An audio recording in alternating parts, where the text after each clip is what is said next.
আসসালামু আলাইকুম রহমতুল্লাহি ওয়া বারাকাতুহু। এক নজরে কোরআন, সূরা বনি ইসরাইল। আপনারা শুনছেন audio book Bangla doctor Mizanur Rahman আজহারির এক নজরে কোরআনে সূরা বনি ইসরাইল যেভাবে বর্ণনা করা হয়েছে, ইনশাআল্লাহ আজকে আমরা শুরু করছি এক নজরে কোরআন থেকে। এক নজরে কোরআন, সূরা বনি ইসরাইল। সূরা বনি ইসরাইল তারতিব বিন নুজুল অর্থাৎ নাজিলের ধারাবাহিকতায় তথা কোন সূরার পর নাজিল হয়েছে তা বিবেচনা এটি 50তম সূরা। এর আগে সূরা কাসাস ও পরে সূরা ইউনুস নাজিল হয়েছে। আর তারতিব বিল মুসাক অর্থাৎ বর্তমান কোরআন মজিদের বিন্যাস অনুযায়ী এটি 17 নম্বর সূরা। এর আগে সূরা নাহল ও পরে সূরা কাহফ নাজিল হয়েছে।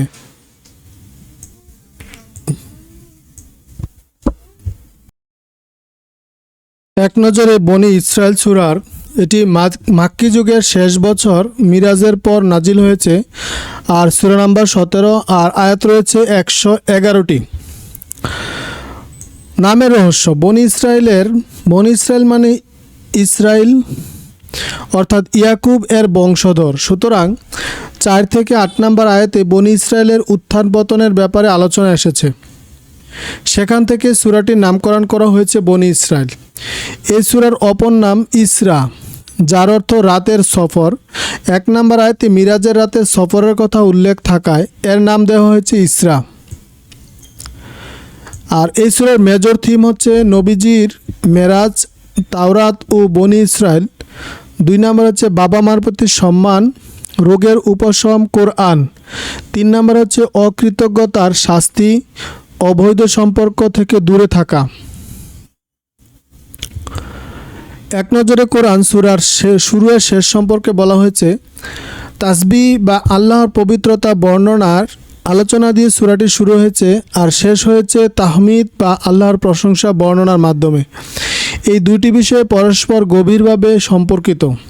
এমনকি জিকির করার সময় আমরা বলি সুবহানাল্লাহি ওয়া বিহামদিহি, প্রশংসা সহ আল্লাহর পবিত্রতা ঘোষণা করছি।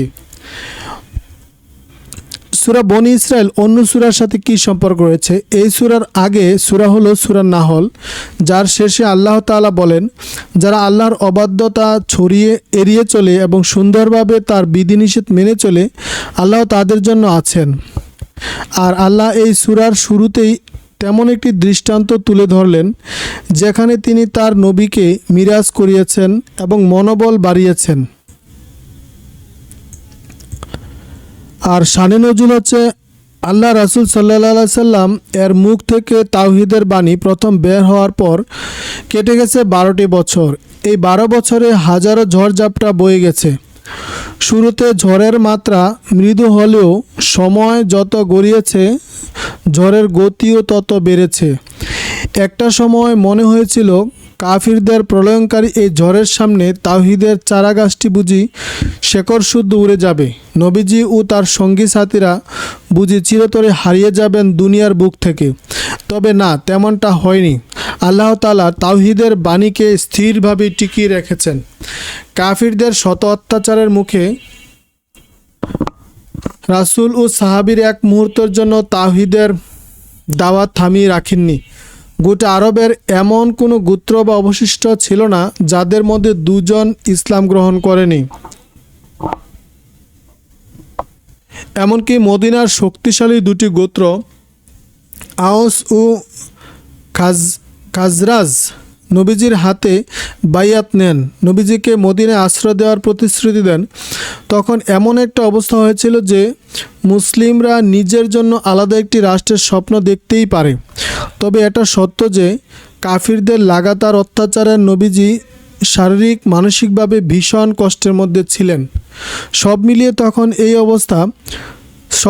যখন এই অবস্থা তখন আল্লাহ তার হাবিবকে মিরাজ করান আর এই সূরা নাজিল করে মিরাজের ঘটনাকে সত্য বলে স্বীকৃতি দেন।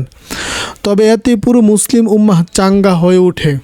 মুসলিম শরীফ 162 নাম্বার, 164, 168 নাম্বার আয়াত, বুখারী 3887।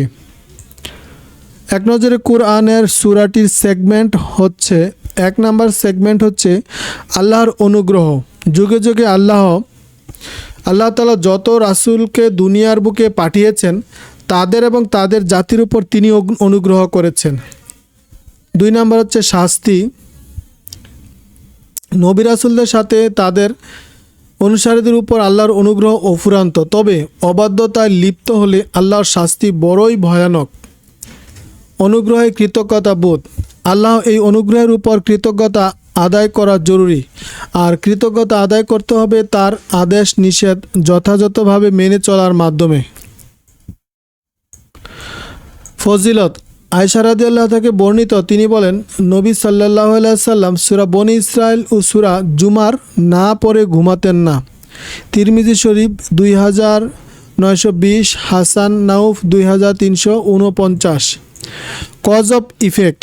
চরম বিলাসিতার ক্ষতির ব্যাপারে সবাইকে সতর্ক করতে হবে, তাহলে সমাজ ধ্বংসের হাত থেকে রক্ষা পাবে। এক নজরে কোরআনে সূরা বনী ইসরাইলের যে গতিপথ অর্থাৎ সেন্ট্রাল থিম কি? সেন্ট্রাল থিম হচ্ছে মূল্যবোধ সৃষ্টিতে ওহির ভূমিকা ও বাস্তব জীবনে এর প্রতিফলন। এক নম্বর হচ্ছে ইসরা ও বনী ইসরাইলের থেকে শিক্ষা। মিরাজের রাত্রে ঘটনা আমাদেরকে আল্লাহর ক্ষমতা সম্পর্কে সজাগ করে, সে সাথে বনী ইসরাইলের অবাধ্যতা ও তার বিপরীতে আল্লাহর শাস্তির বিষয়টি মাথায় রাখতে হবে। আচার আচরণ ও মূল্যবোধ। আল্লাহর হক পুরোপুরিভাবে আদায় করতে হবে। পারিবারিক, সামাজিক ও রাষ্ট্রীয় জীবনে তার বেঁধে দেওয়া নীতি বাস্তবায়ন করতে হবে। কোরআন ও কুফর। কোরআন মানুষের মধ্যে প্রাণের সঞ্চার করে, কিন্তু কাফিররা মুখ ফিরিয়ে মৃত্যুর মতোই পড়ে থাকে। কোরআন তাদেরকে কঠিন শাস্তির হুঁশিয়ারি দেয়। এগিয়ে চলা। কোরআন সতর্কবাণী এবং বনী ইসরায়েলদের থেকে শিক্ষা নিয়ে আমাদেরকে সামনে এগিয়ে চলতে হবে। পরকালের ব্যাপারে নিতে হবে পূর্ণাঙ্গ প্রস্তুতি। ওভারভিউ।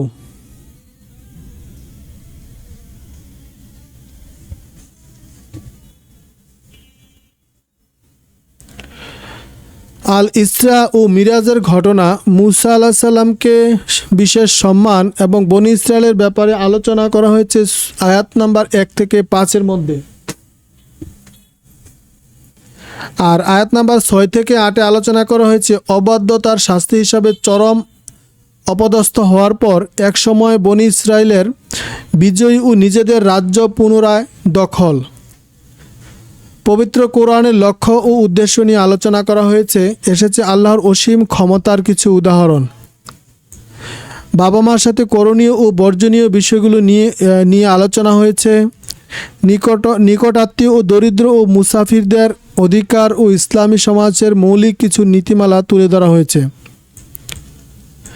আল্লাহর পথে আল্লাহর সাথে অন্য কাউকে শরিক করার দাবি পুরোপুরি নাকচ। সেই সাথে মুশরিকদের গোয়ার্তুমি গোপন কারণও উঠে এসেছে। মৃত্যুর পর পুনরুত্থানের ব্যাপারে মুশরিকদের অবিশ্বাস ও নানা রকম ভ্রান্তি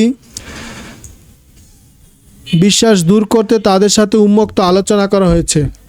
সকল শয়তানি পাপের গোড়ায় আছে অহংকার। মানুষের উপর আল্লাহর অনুগ্রহ ও পরকালে কিছু চিত্র তুলে ধরা হয়েছে।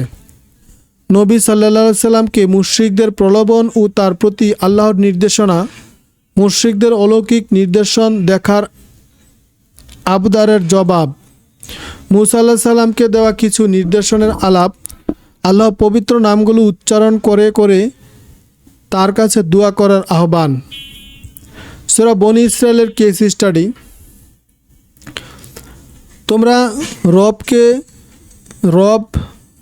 তোমার রব যাকে চান তাকে জীবিকা বাড়িয়ে দেন, আবার কখনো কখনো কমিয়ে দেন। আবার বান্দার ব্যাপারে তিনি সব জানেন, দেখেন। এ আয়াত নিয়ে ইমাম বুখারী কাসির একটি কেস স্টাডি আমরা তুলে ধরব। তিনি লিখেছেন, আল্লাহ খুব ভালো করে জানেন এবং বুঝেন কার ধন দৌলত দরকার আর কার গরিব থাকাই ভালো। কোনো বান্দার জন্য দরিদ্রতাই উত্তম, কেননা সে যদি ধনী হতো তাহলে তার দিন ক্ষতির মুখে পড়ত, আবার কোনো কোনো বান্দার ক্ষেত্রে টাকা পয়সাওয়ালা হওয়াই ভালো, কেননা সে গরিব হলে তার দিন ঝুঁকিতে পড়তো। এর বাইরেও আরেকটা দিক আছে, ধন দৌলত কারো কারো জন্য হতে পারে মারাত্মক পরীক্ষা, আবার দরিদ্রতা হতে পারে ভীষণ কোনো শাস্তি। কাজেই আমরা জানি না প্রাচুর্য বা দারিদ্রতা আমাদের কাছে আমাদের কার জন্য কি হিসাবে আসবে, তাই সবসময় আল্লাহর দরবারে আশ্রয় চাইতে হবে। রিফ্লেকশন বা তাদাব্বুর, এই সূরায় বনী ইসরায়েলকে লক্ষ্য করে আল্লাহ বলেন, তোমাদের অবাধ্যতার পুনরাবৃত্তি করলে আমি শাস্তির পুনরাবৃত্তি করব। আমি জাহান্নামকে চরম অবাধ্য লোকদের জন্য কারাগার বানিয়ে রেখেছি। ইমাম সাদি রাদিয়াল্লাহু এই আয়াতে চমৎকার একটি রিফ্লেকশন তুলে এনেছেন। তিনি বলেছেন, এখানে মুসলিম উম্মার জন্য একটি সতর্ক বার্তা আছে। তারা যদি লাগাতারে গুনাহ জড়ায় তবে বনী ইসরায়েলের মতো তাদেরকেও এই পরিণতি ভোগ করতে হবে। আল্লাহর সুন্নাত তার রীতি কখনোই বদলায় না। কাজেই যদি কখনো দেখেন কাফির বা জালিমরা মুসলিমদের উপর খবরদারি করছে, তখন বুঝে নেবেন ওটা মুসলমানদের পাপের ফল। মুসলিমদের কৃতকর্মের কারণেই আল্লাহ তাদের ঘাড়ে চাপিয়ে দিয়েছেন। মুসলিমরা যদি আল্লাহর কোরআন আঁকড়ে ধরে আর নবীজির সুন্নাহ অনুসরণ করে, তাহলে আল্লাহই তাদেরকে দুনিয়া ফের প্রতিষ্ঠিত করবেন আর শত্রুদের উপর তাদেরকে বিজয়ী দেবেন। দেখুন সাদি তফসির 453 নম্বর। তো ইনশাল্লাহ আমাদের সূরা বনী ইসরায়েল শেষ হলো। এরপরে আমরা পড়ব সূরা কাহফ। তো আপনারা যারা এই সূরাটা দেখছেন, আমরা কিন্তু একে একে সবগুলো ভিডিও দিচ্ছি, তো একটু ঘাটাঘাটি করলে আমাদের এক নজরে কোরআনের সকল ভিডিও কিন্তু দেখতে পারবেন। আর আমাদের যে চ্যানেলটি রয়েছে এক নজরে কোরআন বইগুলো দেখার জন্য আপনারা অডিও বুক বাংলার সঙ্গে থাকবেন, এবং এখানে প্লেলিস্ট রয়েছে। আপনারা এই প্লেলিস্ট থেকে কিন্তু আপনাদের এই যে প্লেলিস্ট রয়েছে এক নজরে কোরআন, এবং আরও অনেক কিছু রয়েছে আরবির, এবং আল কোরআনের এই যে আল কোরআন, সূরা আল আজকার, বিভিন্ন বই, ইসলামিক বইগুলো কিন্তু আপনারা এই অডিও বুক বাংলায় দেখতে পাবেন। তো সকলে অডিও বুক বাংলার সঙ্গে থাকুন। সকলকে আবারও সালাম, আসসালামু আলাইকুম ওয়া রাহমাতুল্লাহি ওয়া বারাকাতুহু।